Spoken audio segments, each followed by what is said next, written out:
So, episodes 5 and 6. At the beginning of episode 5, we see Darth Vader and the third sister, and they're on their way to Jabu, whatever it's called, the planet with the rebels on it, and they're going over there to get, because they got a tracker, and they're going after Leia, and they're going after Obi-Wan. I do kind of want to reiterate a point I made earlier, that it's weird for the Inquisitors, I think, to bow down to Vader. I still think it's weird. I still think it's not what they do. The Inquisitors are around and Darth Vader's around, and most of the time from the comics that I've read about them, the Inquisitors are mostly annoyed by him because he kind of just gets in the way and sort of takes over and does whatever the hell he wants. But why would they There's the hierarchy isn't really there, He's just another one of the cronies working for the Emperor. So the Inquisitors kind of perceive him on the same level as them. At least I think they would, although this is 5 or 10 years after Darth Vader's already been established, so I guess this is the point at which he's at, but it's I don't know. It's just a little sort of nitpick, and I guess, the way they're doing this, I don't know. Most of the time they work alongside Vader. But sometimes the Emperor will put Vader in charge and be like, all right, you guys do whatever Vader says this time. But they're not really, bowing down to Vader is weird. It's that's not really, I think, their relationship. I just want to reiterate that. I don't know why. I just really want to. But episode 5 is cool. We see Hayden Christensen without any of the makeup on. We see Obi-Wan, and they're having a friendly little bout, I guess. Looking like they did from episode 2, Attack of the Clones, the movie, not episode 2 of Obi-Wan, obviously. So the Imperials arrive at the Rebel base. The Rebel base, basically their escape route has been broken because the tracker apparently also corrupts the droid and makes it disable their ability to open the bay doors to escape. I guess that was part of what the tracker did. So they're trapped, and this is an opportunity. Obi-Wan basically has a conversation with the third sister, and he talks to her, and she realizes it's revealed that she was one of the younglings that somehow survived when Anakin came in and killed everyone, which explains why she knows that Anakin is Darth Vader. She put it together because she was one of the younglings. So it actually does resolve that point that I brought up in the first episode that I did. My first recording, I talked about the fact that she shouldn't know that. Nobody really knows that. That's information nobody else really knows. So that, they resolve, there's a reason that she knows that. And it is also a part of her driving force, is she's actually trying to kill Vader out of revenge. Which let me think about that for a second. So I guess her plan this whole series was that she was after Obi-Wan so desperately because she needed Obi-Wan to draw out Darth Vader so that she could find an opportunity to kill Darth Vader, which is secretly what she wanted to do the whole time. Interestingly, I think there were a couple opportunities where she was nearby Vader, but not in a position where she could get a jump on him, I guess, and that's what she wanted to do. So Obi-Wan decides he's going to sort of give himself up for a second and works together with the third sister. He's like, here, he wants me, just he'll be blinded by his desire to catch me, so you can sneak up behind and kill him while he's chasing after me. Also, that Imperial that was helping the rebels, we find out her backstory. Apparently, she at some point was with the Inquisitors or with somebody, and they basically found a holding of Jedi and killed 14 people or something, and she said 6 of them were kids, and after that point I decided I would join the rebels, which is good, makes sense, good cause, I guess. But she ends up giving up her life after she gets shot by a stormtrooper when they're chasing them down. The robot protects her, but she decides to set off a grenade and saves Obi-Wan in the process. Although the scene was a little bit funny, I'll say, because he's being backed beyond the door by 3 stormtroopers. They're just shooting him point blank and he's deflecting their bullets, you know. And it's like, why is he backing up? Like, just slash the stormtrooper. Like, I know he could take out 3 stormtroopers pretty easily, right? Like, I don't know why he's not just doing that. It's funny because there's like 1 stormtrooper left, and he's just firing at him like point blank, and Obi-Wan's just backing up like, oh, and it's slow motion. He's like, oh, no. He's just deflecting the bullets like nothing. I'm like, why doesn't he just kill the guy and just run forward or use a force or something? I don't know. Like, seems like a threat he should be able to handle pretty easily. Well, this is water, by the way. It's coming into the shot. It's like a beer mug, but it's water. I just want everybody to know because it's like it's on the camera and everyone's gonna see it. But yeah, and then the like sad music only really starts once the robot starts getting shot. It's like she gets shot and then she goes down. And then it's like nothing, and then the robot starts getting shot at, and then the sad music starts playing. It's a sad scene, but like it's a little comical. I found, it was almost comical. But yeah, that all happened. So as they're escaping, there's kind of a cool scene of Vader, like the ship's going up, and Vader is like holding the ship in place. I always find it really cool when they have Vader do like really powerful force stuff, like holding a ship in place. I remember this was like a big scene from like the commercials for like Force Unleashed. If anybody remembers those, those probably back in like 2007 or something.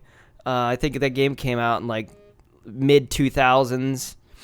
But those commercials show Vader basically like picking up a ship with the Force. I think it was a Star Destroyer. I can't remember, but it was like picking up an entire ship, and it was the coolest thing. You know, it sold me on the game for sure. But that sort of iconic image, I can only really think of from that. I can't remember if there was any other scene. Was there one in like the original trilogy where he just does something really cool with the Force? I know Luke pulls like the X-Wing out of the Dagobah swamp. Like there's that scene, but that's not Vader, and it's not as cool. But it turns out that they're not even in that ship. It was like a decoy ship, and Vader's like pulling it apart, and it gives them time to actually launch the real ship, and they get away. Kind of cool, cause that probably like I buy that Vader would fall for that shit. he very much tunnel visions. But it's at this point that the third sister shows up and tries to stab Vader in the back. She doesn't do a very good job of it. You know, instead of just like what I would have done, the safest way to do it probably would have been to just like get right up behind him and then turn on the lightsaber. But instead, she turns on the lightsaber, which is always really loud, and then goes for a wild swing at him, which isn't very stealthy. But apparently, he reveals that he knew the whole time that she was gonna do this, I guess. And then there's a cool battle scene with her and Vader, and then she reveals that her lightsaber is not only a double lightsaber, but she can also turn on the thing and it starts spinning, and it's really cool. She looks familiar. I don't know what I've seen that from. That might have been a saber that was used in Fallen Order. I don't remember. Like these things, I have like flashes of memories sometimes of like, I've seen that before. Where have I seen that before? And then I can't frickin' remember. But yeah, she obviously fails to kill Vader. And then they reveal that the Grand Inquisitor actually wasn't dead. Even though we see her stab him, he didn't die, which I guess fixes potential canonical inconsistencies. Because I know the Grand Inquisitor is pretty consistently him throughout a lot of the comics that I've seen. I just don't care enough to like think about whether the time period lines up or not. But he's always been the Grand Inquisitor, that specific guy. So now we're in space, and there's an Imperial Star Destroyer, and it's following what I believe is an Alderaan cruiser. I tried to look up with this ship because it's a very like specific type of ship, but it looks like the original Alderaan cruiser, I think, from A New Hope, right? I think it's the same type of ship because it's got like the 6 engines on the back. It's the same ship, right? But I think it's supposed to kind of, I guess, mirror the beginning of A New Hope, I suppose, in a way. But it does end up kind of being, I guess, somewhat silly when you have like a Star Destroyer and it's sitting there and it's like firing. It's Vader's like increased fire rate, and it's like firing extra damage at this ship that is not firing back, and it's just like missing 99% of the shots. And every when we're on the ship, we feel the ship's getting hit. It's getting hit, and it's like how is this ship lasting this long? This like transport vessel that's like, how is it not getting just torn apart by this Star Destroyer just firing everything it has at this ship? I thought that was just silly, and they're all like standing on the ship and they're like, we probably won't last long, and they're like really calm about it. There's some people cowering, but like most of them are like, oh, we're fine. We're warming up our warp drives. It's fine. We'll be okay. Even though it's just getting absolutely fucking. They're just firing everything they have at them, and they're moving. They're not getting away. Obi-Wan decides he's gonna like kind of sacrifice himself. I guess he talks to Leia, and she's like, "Oh, please don't go." And he's like, "Oh, I have to. It's my duty." And then he goes and leaves, but she slips like the droid into his pocket so that he'll be compelled to not die, I guess. So then we have a cool battle between Vader and Obi-Wan on some planet. I don't know what planet it was. It's pretty epic. I feel like a lot of the series was just building up to this exact moment of just Obi-Wan fighting Anakin again. And it is just really cool. I mean, it's just really cool to see them go all out again. I think they even mirror the dialogue from Revenge of the Sith. Like, oh, you've come to destroy me, Obi-Wan. I'll do what I must. He says that. I think that's from Revenge of the Sith. I'm not enough of a Star Wars fan to be able to quote you the whole script, but it sounds familiar enough that I feel like that was from Revenge of the Sith. You underestimate my power. And of course, they go and they fight, and it's really cool.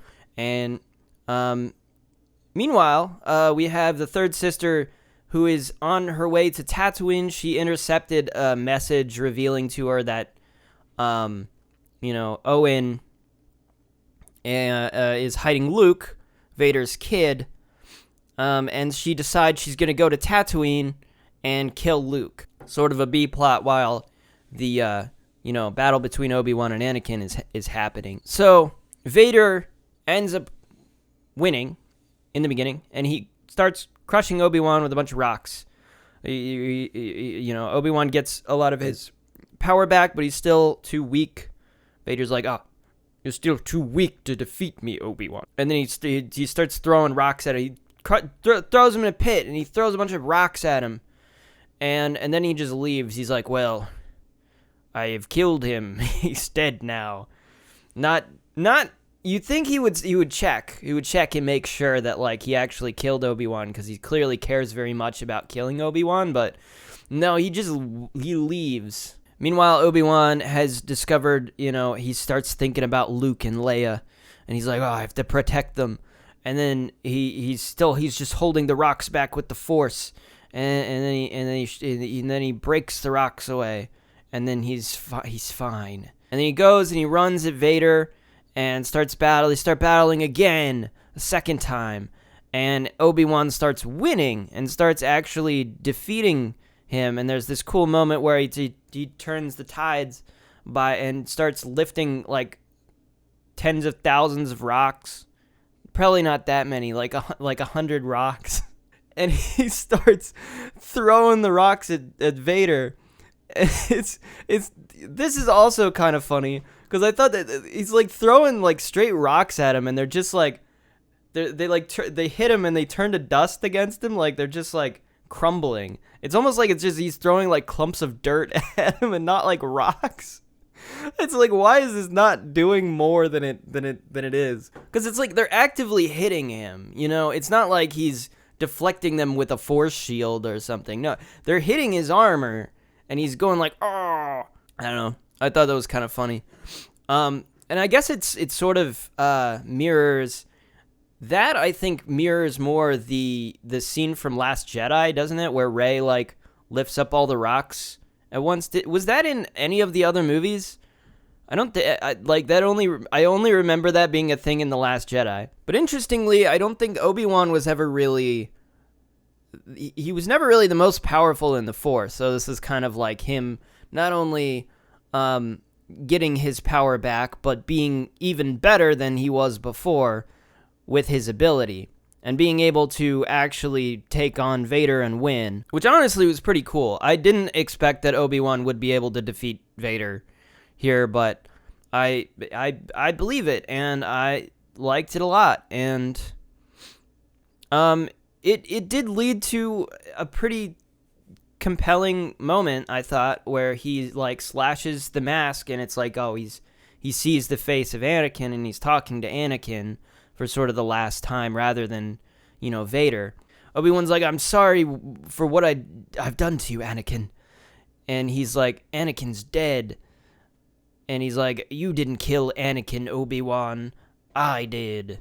And then Obi-Wan's like, well, I guess my friend truly is dead. And it's very sad and emotional, actually. I did tear up a little bit, I'll say. It was very touching. But Obi-Wan does just leave Vader there, doesn't finish him off. I don't know exactly how to feel about it, because it's sort of symbolic that he is accepting that Anakin is dead, but not really wanting to be the one to kill Anakin for good. It's like, I kind of understand it. But, I mean, if Obi-Wan had killed Vader here, it would have saved everyone a lot of trouble. So, honestly, just for the good of the galaxy, just for all the bad that Vader has done, it's like, I feel like he should have just done it just because, like, Vader needs to go, he's real evil. A lot of people are going to continuously suffer because of his actions and him being allowed to live. So, a lot of that almost seems like it's kind of on Obi-Wan for not finishing off Vader here, but and understandably, I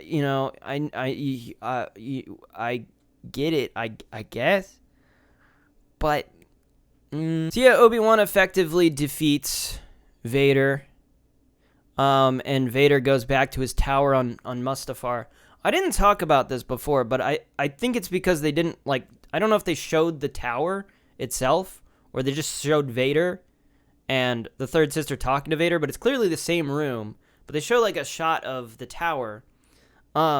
Interestingly enough, I want to talk about this for a second, because this tower was established, again, if you want to know like that period of the Darth Vader canon lore, I guess, in between like episode 3 and this even, that like early days of Vader, you want to read Darth Vader Volume 2, which takes place in that time stretch. During this, the Emperor's basically like, hey, do you want to make like a home base somewhere? Like, you can have any planet. I'll give you one planet. You can have any of them. Like, you can have Naboo. I don't even care. It's like my home planet. You can have it. I don't care. You can have Coruscant. Or maybe it was Coruscant. Whichever one's the... I always get mixed up Naboo and Coruscant. Coruscant was where like Padme was from. Or sorry, Naboo is where Padme was from, right? And then Coruscant is like the planet where the capital, where all the senators were, right? I think the Emperor's home planet is Coruscant. I think he was like, he offers him Coruscant. He's like, this is how much I trust you. You can have my home planet. And Vader's like, no, I want Mustafar. And he specifically chooses Mustafar because it's the place of his greatest defeat and his greatest failure. So he goes to Mustafar with some Imperials that are Imperial architects, basically, that are going to design his base for him. But they both get killed. It's this sort of Like, I don't need to go into the detail, but there's basically, it's this ancient, more, maybe not ancient, but older Sith Lord that possessed a mask, and then this mask, it's this evil guy who basically loves creating horrible things, and is given new purpose to create Vader's castle, and basically creates this tower that we see in Mustafar. So that's where we're at. But I do want to bring this up because it then makes this scene kind of ironic when when the Emperor is like talking to Vader, and Vader's like, "Oh, we will get Obi-Wan eventually." The Emperor's like, "You need to stop focusing so much on your old master, apprentice." It's hilarious because he's literally talking to him while Vader is sitting on Mustafar, and the whole reason he's on Mustafar is because he literally can't forget about the fact that he lost to his master on Mustafar. It's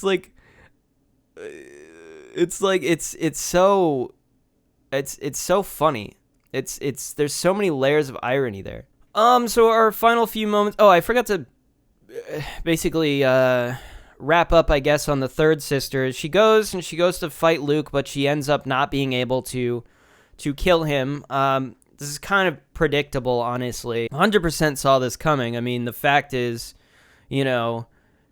she watched Anakin. Her whole motivating factor is she watched Anakin kill a bunch of younglings. And that's the whole reason she wants to kill Anakin. It doesn't even make sense for her to want to kill Luke, really. But I guess she wants him to feel... He won't feel anything because he doesn't even know they exist. But obviously she can't do it, and she decides she's not going to do it. She's like, and she brings the kid back, and Obi-Wan arrives at that eventually to show up just in time.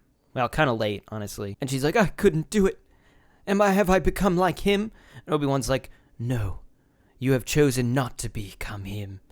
And then she's like kind of redeemed, I guess, and she throws her lightsaber into the sand. I don't know if she's going to leave it behind for good. I guess so. She's a new Star Wars character. Now we're going to have the spin-off show, The Third Sister. And Star Wars presents The Third Sister. And it's all going to take place on Tatooine. So yeah, I guess the last few things are just Obi-Wan sort of greeting, or, talking to Leia. Apparently he gives her like a holster, and so at the end she starts to put on this outfit, and she wears like boots and a holster. It's like she's putting on the Leia outfit, I guess. And everyone's like, "That's really cool. We like your Princess Leia outfit that you have now." And then Obi-Wan goes and meets Owen, and he talks to Owen, and Owen lets him finally meet Luke for real this time. The last thing we see is Obi-Wan moving out of his cave.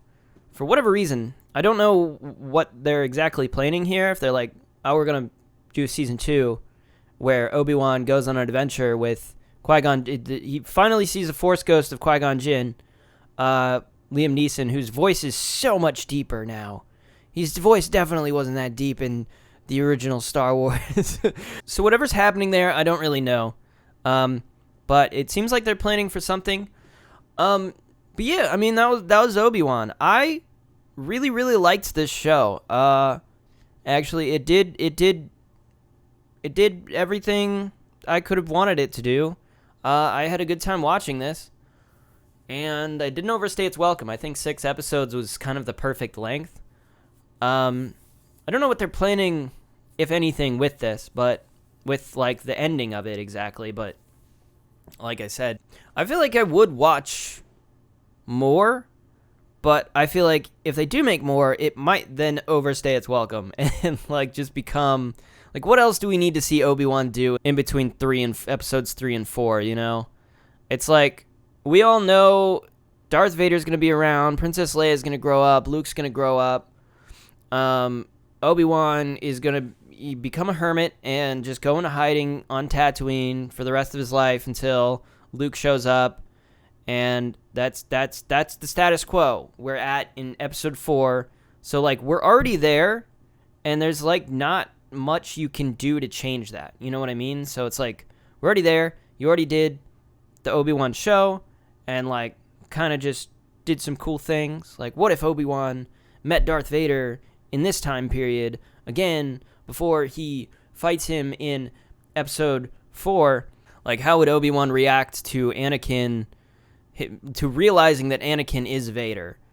And we get to sort of see that emotional resolution. And I do like that. I do think that was a good idea. That was something worth seeing. It's sort of cathartic to see characters go up against Vader. We got the same thing with Ahsoka, who fights her old master as Vader in Star Wars Rebels. So it's just always like an emotionally charged moment. That is kind of the heart of Star Wars, is almost just Anakin and Vader, and he is the thing tying everything together. You know what I mean? So it's almost like he's the main character of Star Wars.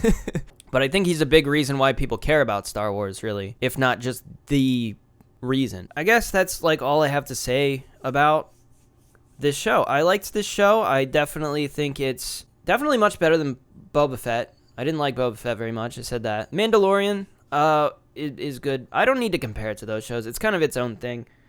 But I do recommend watching it. I know I've kind of just spoiled the whole thing. If you've watched this far, I've told you everything that happens, so I don't know why you would have watched this and not have watched the show yourself. But definitely, if you agree, disagree with what I have to say, leave a comment. Let me know what you think. I'll respond to them. By the way, video's pretty much over, so I'm just going to talk about some stuff real quick.